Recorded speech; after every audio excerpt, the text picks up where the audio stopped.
October 14, 1943. 27,000 feet above Schweinfurt, Germany. The sky looks peaceful from a distance, pale blue, almost gentle. But inside the tight formation of American bombers, peace does not exist. Engines roar like grinding steel. Frost crawls across the glass nose of a B-17 Flying Fortress as Staff Sergeant William Bill Carter grips his machine gun, scanning empty sky. He already knows what's coming. The bomber stream stretches for miles, hundreds of silver aircraft heading deep into Nazi territory. Their target, Germany's ball-bearing factories, the mechanical heart of Hitler's war machine. But something is missing. No fighters, only bombers. American commanders believed tight formations and heavy defensive guns would protect them. The theory sounded perfect on paper, overlapping machine gun fire creating an invisible wall of bullets. Reality arrives at 600 miles per hour. Black bursts of flak explode around the formation, jagged clouds of shrapnel tearing holes through wings and fuselages. The aircraft shudders violently. Oxygen masks rattle. Someone screams over the intercom. Then the German fighters appear. Messerschmitt Bf-109s dive from the sun. Focke-Wulf FW-190s slash through the formation with terrifying precision. Their pilots know the Americans have crossed a deadly line. They've flown beyond escort range. No P-47 Thunderbolts. No Spitfires. Nothing to protect them. One B-17 erupts into flame. Another spins downward, pieces breaking away like falling leaves. Inside Carter's turret, the realization hits hard. They are alone over Germany. Italian and German pilots had watched these bomber raids for months. To them, American strategy seemed arrogant. Slow bombers daring to fly unprotected into the heart of Europe. And every mission proved them right. By the end of the day, 60 bombers will not return. Hundreds of airmen will vanish into smoke, parachutes, or prison camps. Back in Washington and London, commanders face an unavoidable truth. Without a fighter that could escort bombers all the way to Berlin, daylight bombing might be impossible. Some way across the Atlantic, engineers and pilots are about to change the air war forever. Winter, 1942. RAF Duxford Airfield, England. Rain lashes against aluminum wings parked along the muddy runway. British mechanics walk past a newly arrived American fighter with skeptical expressions. The aircraft looks strange. Its radiator scoop hangs beneath the fuselage like an afterthought. Its lines are clean but unfamiliar. Compared to battle-proven aircraft like the Supermarine Spitfire, this newcomer feels experimental, almost unfinished. The name painted on its side reads, P-51 Mustang. Originally ordered by Britain, the aircraft had been designed and built by North American Aviation in record time. On paper, it was impressive. Fast at low altitude, stable, easy to fly. But at combat altitude over Europe, disappointing. Early Mustangs used the Allison engine, which struggled above 15,000 feet. German fighters ruled the high sky where bomber wars were fought. RAF pilots tested it briefly, then reassigned it mostly to reconnaissance and ground attack. Among Axis pilots, the Mustang wasn't feared. Italian fighter units operating alongside the Luftwaffe joked about American experimentation. Reports described it as just another escort fighter that would turn back before reaching Germany. They weren't wrong, yet. Across Allied briefing rooms, the same problem repeated itself. Bombers could reach Germany. Fighters could not stay with them. The P-47 Thunderbolt was powerful but thirsty, forced to turn home halfway through missions. British escorts peeled away near the coast. And once the escorts left, the Luftwaffe struck. American losses mounted so quickly that some planners predicted daylight bombing might collapse entirely. Then one British test pilot suggested something radical. What if the Mustang didn't need a new airframe? What if it needed a new heart? Engineers proposed fitting the aircraft with the legendary Rolls-Royce Merlin engine, the same power plant that made the Spitfire deadly at altitude. Many doubted the idea. Mixing American design with British engineering seemed risky in wartime production. But desperation breeds innovation. Because if this experiment failed, thousands more bomber crews would continue flying into Germany alone. Spring, 1943. Inglewood, California, North American Aviation Plant. Factory floors thunder with noise. Rivet guns snap like machine gun fire. Workers move with urgency, assembling fighters destined for a war an ocean away. On the production line sits a redesigned Mustang. Similar shape, same elegant wings, but internally transformed. Under its nose now lives the Packard-built Rolls-Royce Merlin engine.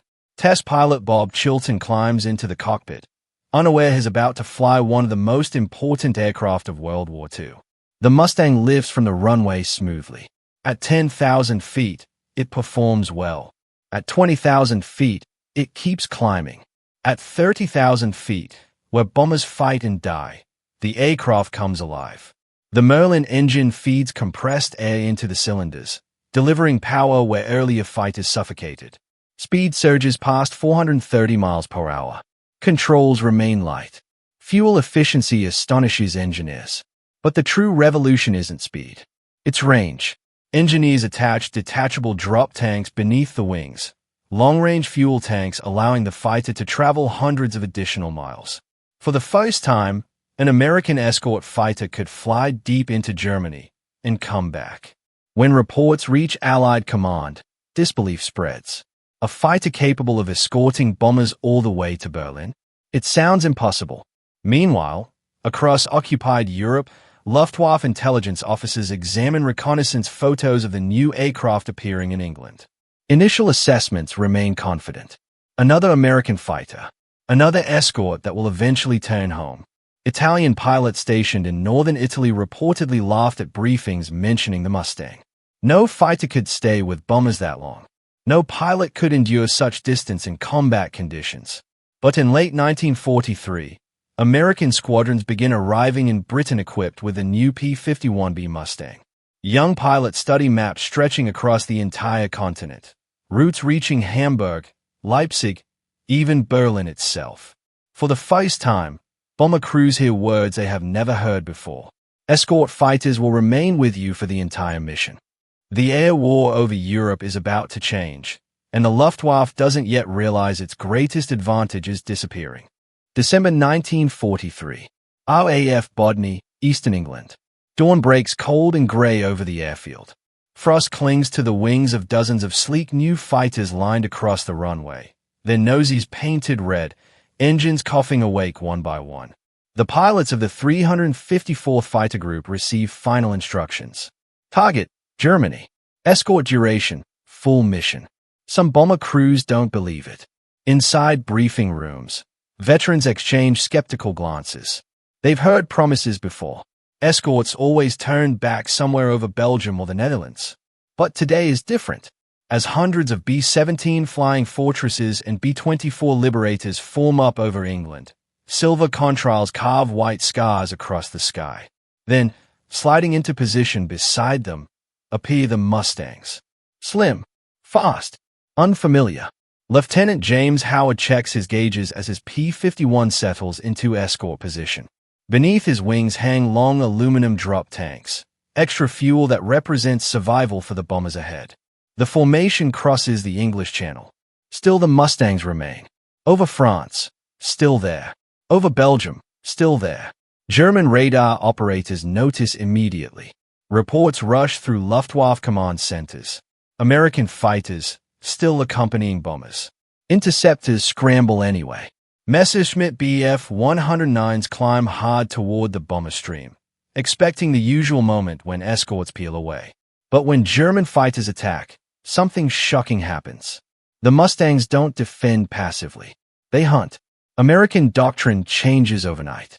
Instead of staying glued tightly to bombers, Mustang pilots are authorized to fly ahead, sweep the skies, and engage the Luftwaffe before it reaches the formation. The sky erupts into chaos. P-51s dive through enemy formations, their 6.50 caliber machine guns blazing. German pilots suddenly find themselves intercepted long before reaching bomber range. Radio chatter fills the air with confusion. The Americans have fighters everywhere. Italian and German pilots who once mocked American escort limitations now face an enemy that refuses to leave. And for the first time since the bombing campaign began, bomber crews feel protected over Germany. The balance of the air war begins to shift. March 6, 1944. Approach to Berlin, 25,000 feet.